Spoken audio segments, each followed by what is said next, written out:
Marami palang fans ni Sarah Geronimo na umaasa na royalty ang isa sa 4 powerful judges ng Pilipinas Got Talent Season 7. Mas bagay nga raw si Sarah as talent search judge kesa kay Catherine Bernardo. Actually, nagbabardagulan ng ilang popstar at ilang followers ni Kat sa X.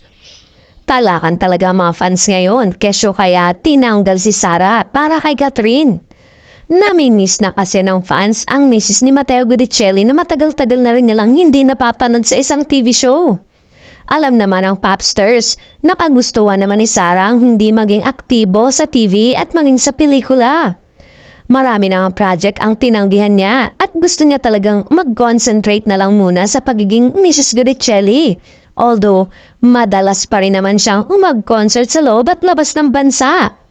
Actually, parehong pasok sina Sarah at Kat sa requirements ng Fremantle na siyang producer at may-ari ng Global Got Talent franchise show dahil pareho silang superstar at merong million of fans worldwide.